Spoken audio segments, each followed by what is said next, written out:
If you have ongoing exposure to controlling people, it's a virtual certainty that you're going to experience blurry boundaries, which is why I've created the extensive online course called This Is Me, Establishing Boundaries with the Controllers in Your Life.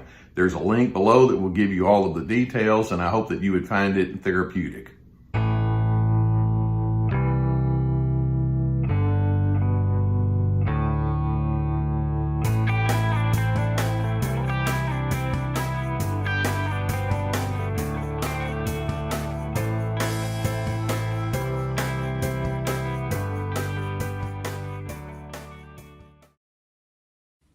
I want to talk to you today about a very difficult topic, and it's one that I've discussed before, but it certainly requires more discussion and illumination, and it's the topic of trauma bonding.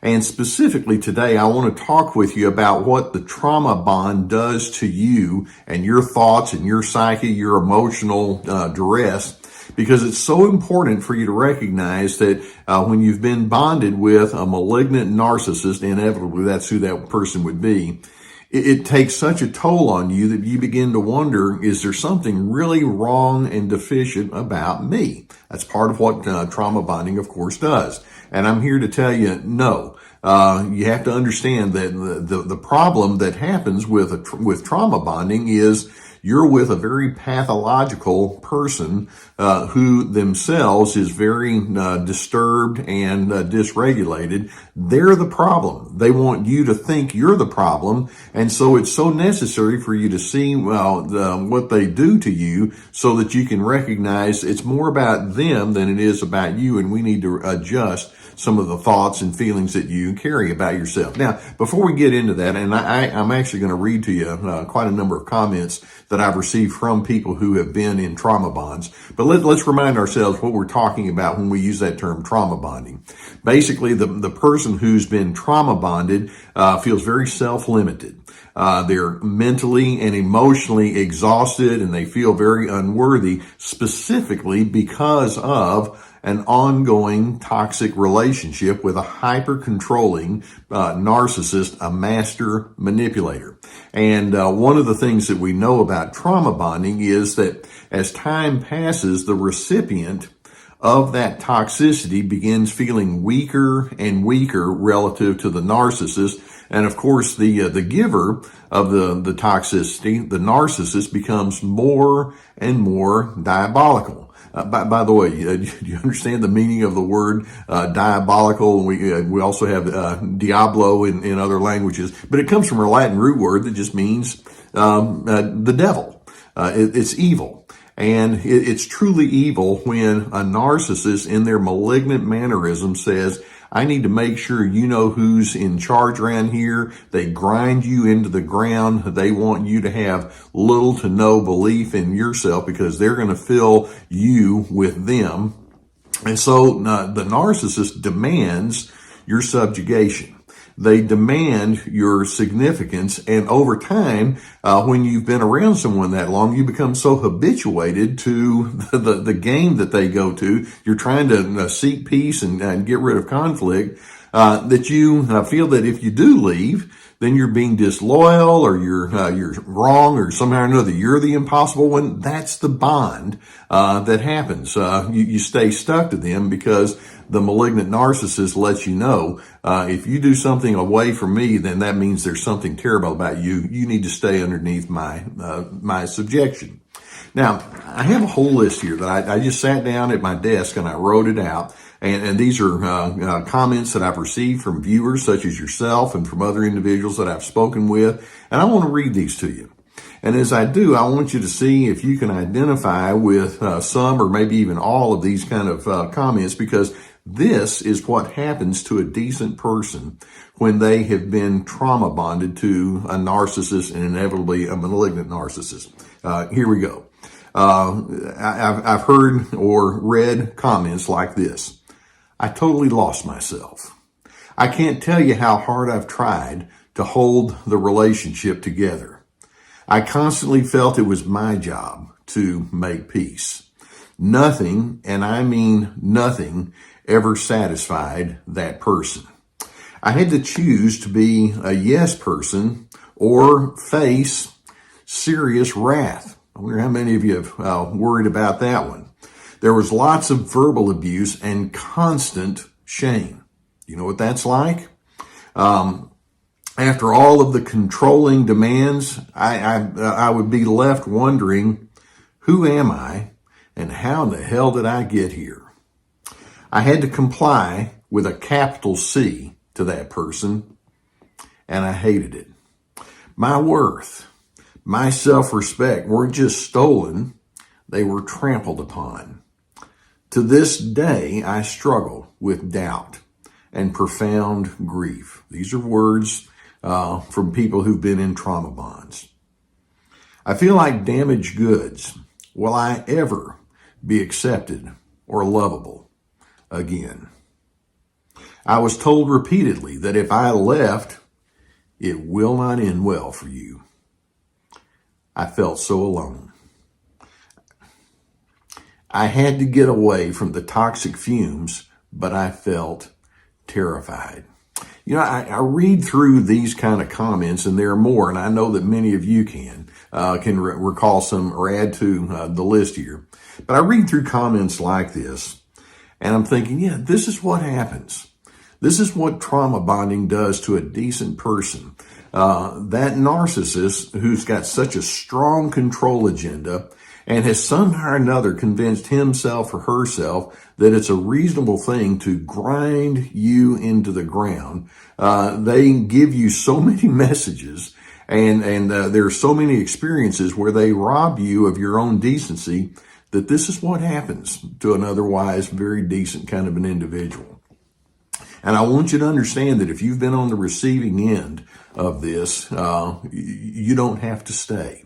Or, you know, we call it trauma bonding. The narcissist wants to bond to you, but it really is okay for you to say, no, I can't do this. And so I want to give you a few thoughts here. If you've been associated with a narcissist who has tried to bond you to them through this trauma and toxicity, and I want to see if we can figure out how you can get away from that. And the first thing that I want you to recognize is this, and that is, I want you to drop any presumption that you can and should protect the narcissist.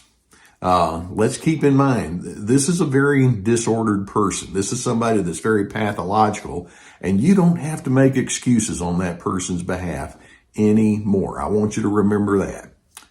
Another thought that I hope that you can hold on to is, drop the notion that you're duty bound to a narcissist.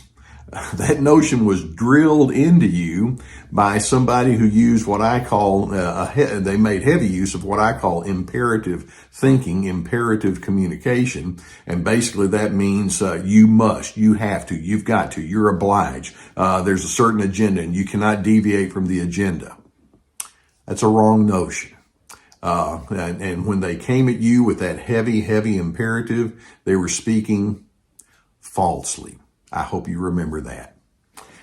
Another thing that I'm hoping you can remember, and that is, it's necessary for you to claim your freedom. See, one of the first tasks that a malignant narcissist wants to do to keep you bonded to them is they want to take away your notion that says, I get to choose for myself. But the fact is, that is a true statement. You do get to choose for yourself. And you may have to kind of reinforce that notion over and over. You get to decide what defines you, what traits you want to have most predominant in the way that you engage with people. And in fact, if you want to make a list and write it out, here are the traits that I want to have as I define who I am, I think that would be a great idea. And then I attach those traits to specific circumstances. That would be a good journaling kind of exercise for you. You get to decide what your priorities are and what your preferences are. And you don't have to apologize for you being you. The narcissist wanted you to get rid or to forget about your freedom to choose. Hold on to that one. Remember, you're free. You get to choose. Now, in addition, I do think it's very necessary when you've been bonded to a malignant narcissist that it would be a good idea If you can get a therapist that can help you work that through, or if that is not available to you, get a good support group or a friend or a confidant. It's good to hear from someone else the words, I love you. I care about you. You matter. In my eyes, you're a respected person. I hope that you can find that person. One of the things that tends to happen when you've been in a trauma bond is that you have been isolated. Don't isolate. Avail yourself to people who know how to bring the best out of you. And then finally, we can say, as you try to get away from the bonds of that malignant narcissist, be patient with yourself. There are going to be times when you're going to start defending yourself unnecessarily or explaining yourself way beyond what is necessary, and your friends are going to say, "Hey, you don't need to explain. You don't need to apologize and all." It's like, yeah, I've kind of gotten used to it. Some of the old habits may die hard, but I'm hoping you can use new habits, and it starts with you loving yourself and respecting yourself and living with your own sense of good intentions leading the way. So the red flags that we're going to have that says that a person has been pulled into a trauma bond is that there's a high control relationship. It tends to lead to a lot of conflict and strain and tension, very strong opinions. That person will not adjust their thoughts. And I hope that as you're able to see the indicators of trauma bonding, you can decide, you know what, like I say, I am not obliged to that anymore. And I'm going to stand in self-respect because that's what I deserve. And to that malignant narcissist, we're going to say, you need to be in my rearview mirror. I don't need input from you, period. Now, there's so much that needs to be addressed when we're talking about trauma bonding, but I hope that this talk that I'm giving to you can let you know like I said, the reason I wanted to read these comments, there are other people that have been through this with you. You're not alone. But there are also people who've been able to recover. And the reason that I put these videos out there is to help you in that recovery process. If you've not already subscribed, I would encourage you to do so. You've heard me mention about therapy. I strongly encourage therapy. I mean, I'm a therapist myself, so I've been referring people to therapists my entire adult life. We have a sponsor who has a link below that will take you to an entire team of licensed professional therapists that you could choose from that can help you through this. And if it's at all possible, I would encourage you to seek that out. In addition, I have courses.